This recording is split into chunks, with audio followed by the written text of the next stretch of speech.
Welcome to the third video on basic C programming. In the previous two videos, we have seen some of the very basic aspects. In the first video, we have seen the history and introduction on C. In the second video, we have seen the structure of a program and etc. and its corresponding natures that needs to be present while coding, that needs to be kept in mind while coding. Now from this video and for the next consecutive 4 videos, we will learn about data types, declarations of data types and variables. Now since it is a large module, so I have divided it into 4 parts for better understanding and to be to have that interest intact about C programming, because one video of around 45 minutes just on data types, declaration and variables would have been a boring one. So to cut short the time and make it a bit interesting for you people, I have divided it into 4 parts. Now in the first part, I'm going to discuss only about the data types. I'm not going to say anything about declarations and variables, nothing about these two, but only data types. So let's begin. So before we start data types, we come across the word data, right? We have the term data types, in that we come across the word data. Now what does a data mean? What does data mean in English? In English, data means just a piece of information or a piece of um, instruction that might be of huge necessity. Now computers also handle with such kind of datas. Now what computer handles is some numbers, alphabets and special characters. In fact, the alphabets and the special characters are also handled in terms of numbers. For each alphabet we have a corresponding number. We'll discuss about these things later on. Now that now does why do we need data in computer science? Why data types? The reason is very simple. If we go back in time, what was the intention of making computers? The time when vacuum tubes were used to make computers, what was the intention? To make some mathematical calculations easy and less time consuming. If you want to multiply 3,22,099 with 75,672, a human being would have taken several minutes, but a computer just takes few seconds. So that was the intention of making a computer. So what do we need? We need data in terms of numbers. So that is why the computers have evolved in such a way that they deal with data only in terms of numbers. Now, we all know that in the last couple of years, the use of data has increased a lot, and it has been said that in the last decade, 90% or 95% of data of information has been produced. That is why a different concept of big data comes into play, but we are not going into that. That is the advanced part. But so here we have the term 90% of computer science or coding comprises of data, because we will manipulate data. In coding, what do? We take some numbers, we take some data, we deal with some numbers, deal with some data, we manipulate them, and we get the desired results. Now we also need to keep one thing in mind, that data will consume some memory, isn't it? Everything consumes some memory. So a data type will also, a data will also consume some memory. So as a programmer, you should be aware of the fact that which data type you should use to make the program efficient as well as less memory consuming, because memory is expensive. We all know that.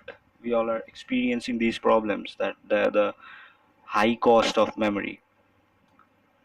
So data types are also, now we have here, we have the term data type here. So talking about data type, we have another slide on data types. Now what are data types?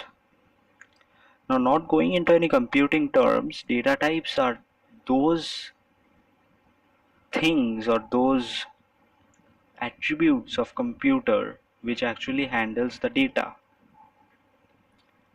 When we are working with data, we need to store those datas.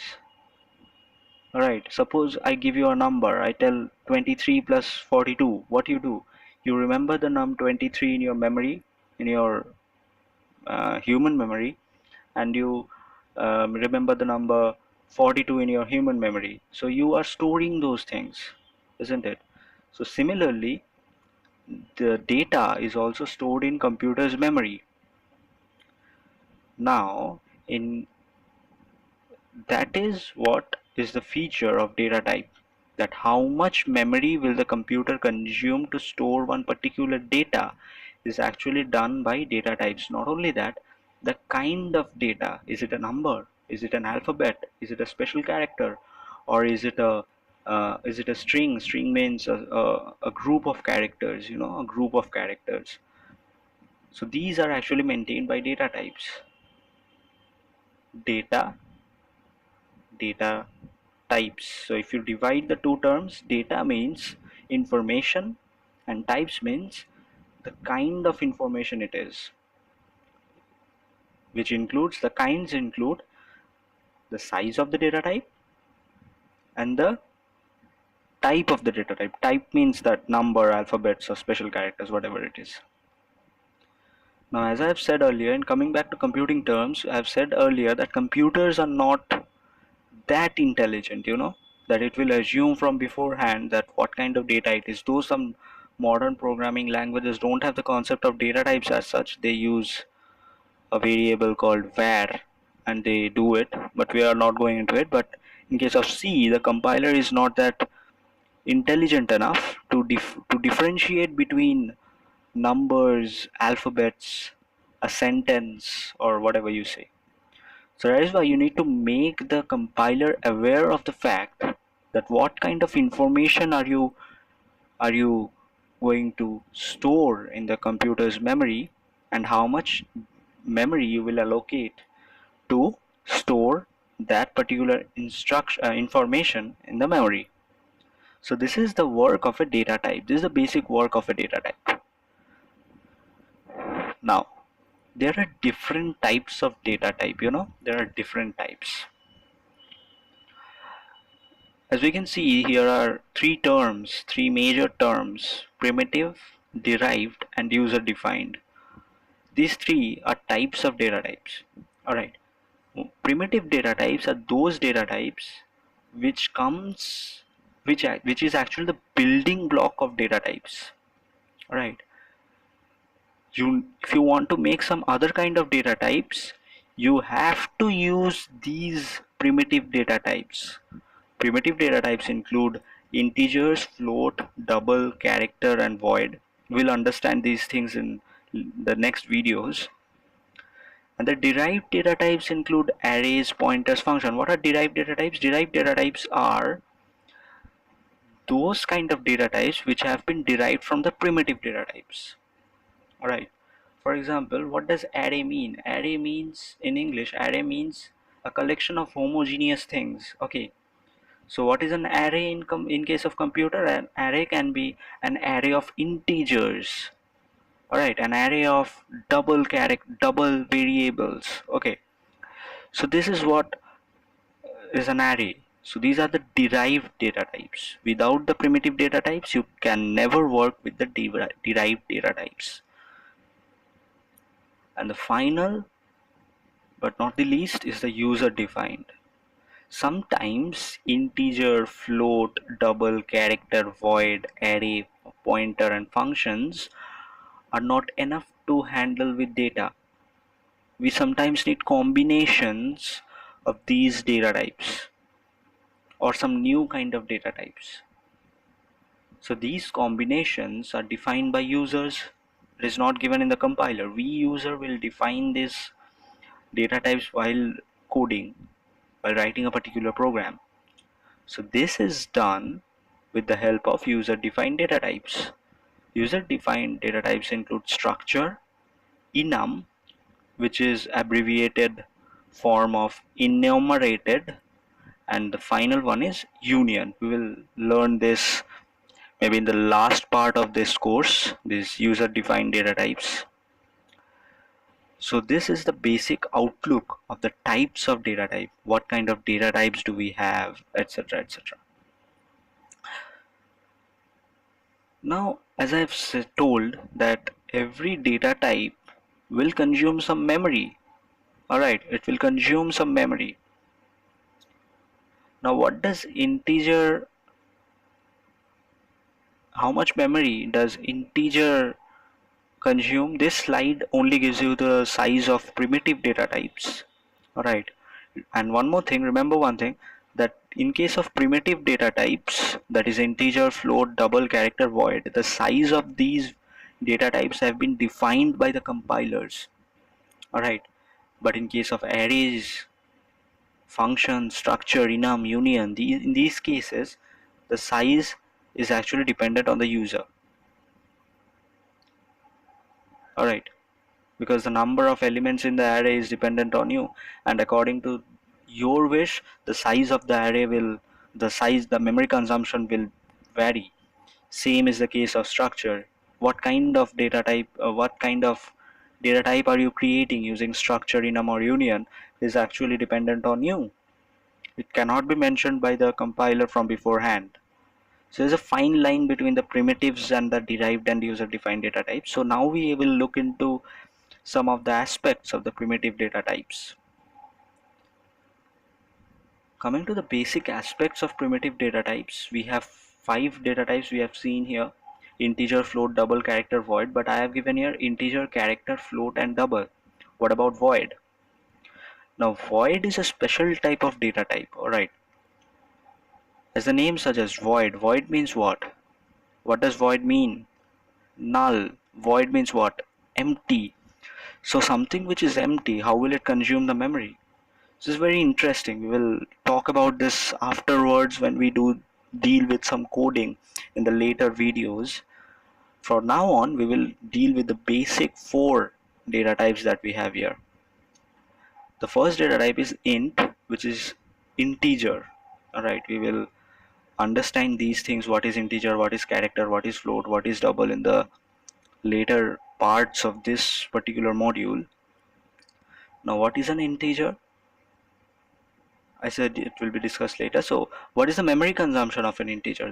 An integer consumes 4 bytes of memory or 2 bytes of memory. Why this variation? Because it actually depends on the number of bits of a machine. If it is a 32-bit machine, then it will be 2 bytes. If it is a 64-bit machine, then it will be 4 bytes. So if in case of 2 bytes machine, the range of numbers that integer can hold varies from minus 32,768 to plus 32,767. In case of 4 bytes, it is likewise. Char. Char is abbreviated form of character. What is character? Again, it will be discussed later on in this video section on data types. What is its size? It will be 1 byte. It can hold values from minus 120 to 127, 0 to 225. This will be understood later on. In case of float, it is 4 bytes. You can see the terms, 3.4 e minus 38. This will be discussed when I will talk about float, double, about these individual data types in the next videos. So this is the size of the data types. We'll come across these things later on in another video. So let's drop it till now. And another thing that we have other than the data types is called the specifiers. Now specifiers are some keywords that give some extra characteristics to the data types. Alright, for example, I have int. Alright, I have an integer. Now, how much memory does an integer consume? 4 bytes or 2 bytes. Suppose it is 4 byte. I have a 64-bit memory machine. Okay, so it is 4 bytes, but I need to work with only 2 bytes. Alright, then the maximum byte that will be consumed when the program will be run is just 2 bytes. So the rest 2 bytes of the 4 byte memory is being wasted. So to avoid this, we use some specifiers. In this case, we use short. It reduces the size of the data type by half. That means if the data type initially consumes 4 byte memory, after we give the short specification to the data type, it will consume only 2 bytes. In case of long, it is just the opposite, that is, it doubles the size. If it is 4 byte, initially consumes 4 byte, now it will consume 8 bytes. It doubles, double the original size in case of long. In case of unsigned, unsigned means what? No sign, that is no positive, no negative. But in this case, no negative values are allowed. Right, no negative values are allowed. All values will be positive. That means it doesn't allow the data type to hold any value that is in negative. Suppose I give minus 23 and I have applied the unsigned specifier in case of that data type, then that value will not be accepted. Either it will be converted to positive and then stored directly by the compiler, or the compiler will give some error. And another one is signed. Signed allows both positive and negative values. So till now it was a very basic of the um, data types slides. So I hope you will keep the patience and you will look for the next videos. Let these things settle in you and then go for the next videos, because data types are really very important. Without the basic concepts of data types, the next concepts of data types can never be understood. So be very careful while learning about data types. Don't be whimsical about data types. Have good grasp on data types. So wait for the second part. Wait for this particular section of this video to settle in you, then click for the next video. So thank you for watching. Please subscribe to this page for further notifications and keep learning C programming and support open source programming. Thank you.